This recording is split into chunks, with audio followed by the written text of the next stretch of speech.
भैयाथान की श्रेया गोयल ने बीपीएससी परीक्षा में लाई 21वीं रैंक। लोगों में खुशी, युवाओं में हर्ष। आइए आपको एक विशेष खबर की ओर ले चलते हैं, जहां छत्तीसगढ़ प्रदेश के जिला सूरजपुर के ब्लॉक भैयाथान में ग्राम पंचायत भैयाथान की एक होनहार छात्रा श्रेया गोयल ने हिम्मत न हारते हुए औरों को भी प्रेरणा दी है। श्रेया अग्रवाल ने कहा है कि पढ़ाई से कभी हार नहीं मानना चाहिए।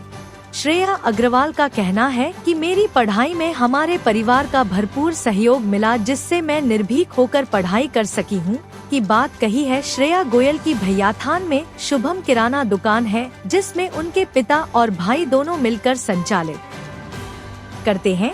श्रेया गोयल के परिवार के सदस्यों ने मुंह मीठा करते हुए शुभकामनाएं देते नजर आए। बताइएगा स्टार्ट। हमें बहुत अच्छा लगा, गुड़िया इस मुकाम तक पहुंची। उसको पूरे परिवार का बहुत सपोर्ट था और पूरे गांव में हर्ष का माहौल है और पूरे परिवार में भी बहुत खुशी हुई, सबका नाम ऊंचा हुआ। इससे ज़्यादा मैं कुछ नहीं बोलना चाहूँगी, आगे भी ये सबका नाम रोशन करती रहे। क्षेत्रवासियों को अपनी बिटिया के लिए क्या करना चाहिए? उनके लिए एक प्रेरणा है। बताइएगा स्टार्ट। हमें बहुत अच्छा लगा, गुड़िया इस मुकाम तक पहुंची। उसको पूरे परिवार का बहुत सपोर्ट था और पूरे गांव में हर्ष का माहौल है और पूरे परिवार में भी बहुत खुशी हुई, सबका नाम ऊंचा हुआ। इससे ज़्यादा मैं कुछ नहीं बोलना चाहूँगी, आगे भी ये सबका नाम रोशन करती रहे। क्षेत्रवासियों को अपनी बिटिया के लिए क्या करना चाहिए? उनके लिए एक प्रेरणा है। बहुत ही खुशी की बात है जो इन्होंने STSC ब्लॉक वेलफेयर ऑफिसर बनके पूरे समाज को, पूरे हमारे भैयाथान नगर को गौरवान्वित किया है। इससे और भी स्टूडेंटों को सफलता के लिए आगे अवसर मिलता है, जो कि दूसरे को देख के आगे बढ़ना चाहते हैं। काफ़ी अच्छा लगा सुन के। हमारा पूरा नगर, पूरा भैयाथान, पूरा शहर काफ़ी खुश है और मैं आगे भी पढ़ाई के लिए इनको बोलना चाहूँगा कि आगे भी अपनी पढ़ाई जारी रखें और भी इससे अच्छे रिजल्ट ला के पूरे शहर को गौरवान्वित करें। मैं यही संदेश देना चाहती हूँ कि बहुत जल्दी हार नहीं मानना चाहिए। जब एक दो अटेम्प्ट में नहीं होता है तो हम लोग हार मान जाते हैं, लगता है कि अब तो जीवन का सब कुछ ख़त्म हो गया। लेकिन मैं ये बोलूँगी, आप तैयारी करते रहिए और अगर आप सिविल सेवा में सफल नहीं होते तो ये अंतिम पड़ाव नहीं है जीवन का, आप और कहीं ज़रूर सफल होंगे। और इसलिए आप आगे बढ़ते रहिए, कुछ ना कुछ करते रहिए। और अगर आप इस लाइन में हैं तो आपको थोड़ा समय लग सकता है, लेकिन मैं मानती हूँ कि आपको सफलता ज़रूर मिलेगी। और मैं इसका एक उदाहरण भी पेश करती हूँ। मुझे 7-8 साल लगे इस सफलता को प्राप्त करने में, और हालांकि अभी ये मेरी शुरुआत है, अभी मुझे और आगे जाना है। तो मैं अभी अपनी आगे की पढ़ाई और कंटिन्यू रखूँगी ताकि मैं और अच्छे रैंक ला करके और अच्छे पोस्ट पर चयनित हो सकूँ। जी, थैंक यू। श्रेया गोयल है।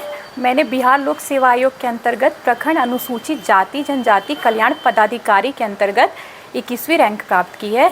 ये मुकाम तक पहुंचना आसान नहीं था, इसके लिए काफ़ी मेहनत करनी पड़ी। मैं 7-8 साल से इस फील्ड में लगी हुई थी, लेकिन अंत में जा कर के मुझे पद मिला। यहाँ पर पहुंचने के लिए बहुत पेशेंस, अनुशासन और निरंतर मेहनत की बहुत अधिक आवश्यकता होती है।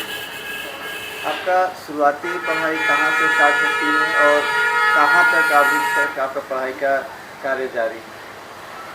मैंने अपनी प्रारंभिक शिक्षा नेहरू बाल मंदिर से ली। इसके बाद मैंने 9वीं 10वीं की पढ़ाई सरस्वती शिशु मंदिर भैयाथान से की है। 11वीं 12वीं की पढ़ाई के लिए मैं अंबिकापुर चली गई, जहां मैंने Holy Cross higher secondary school से अपनी एजुकेशन ली और मैंने अपना college Holy Cross women's college से BCom में किया। इसके बाद आगे की पढ़ाई के लिए मैं दिल्ली चली गई। मैंने वहाँ रहकर UPSC की तैयारी की, लेकिन UPSC में बहुत मुझे असफलता मिली। लगातार मेहनत के बाद भी जब मैं सफल नहीं हो पा रही थी, तो मैंने अदर स्टेट PCS एग्ज़ाम की तैयारी शुरू की।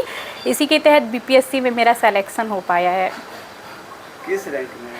अभी मैं प्रखंड अनुसूचित जाति जनजाति कल्याण पदाधिकारी के अंतर्गत 21वीं रैंक पर मेरा चयन हुआ है। इसका श्रेय किनको देना चाहते हैं? इसका सबसे पहले श्रेय तो मैं ईश्वर को देना चाहूँगी, क्योंकि उन्होंने मुझे धैर्य रखने की बहुत बड़ी क्षमता दी। उसके बाद मेरे मम्मी पापा, भैया भाभी, परिवारजन, शिक्षकगण, मित्रगण, सबको मैं देना चाहूँगी, क्योंकि सब लोग हमेशा से मुझे प्रेरित करते थे कि नहीं हो जाएगा, जिससे मुझे अपनी आत्मिक संतुष्टि मिलती थी कि चलो ठीक है, मैं कोशिश कर रही हूँ तो मेरा कहीं ना कहीं तो हो ही जाएगा।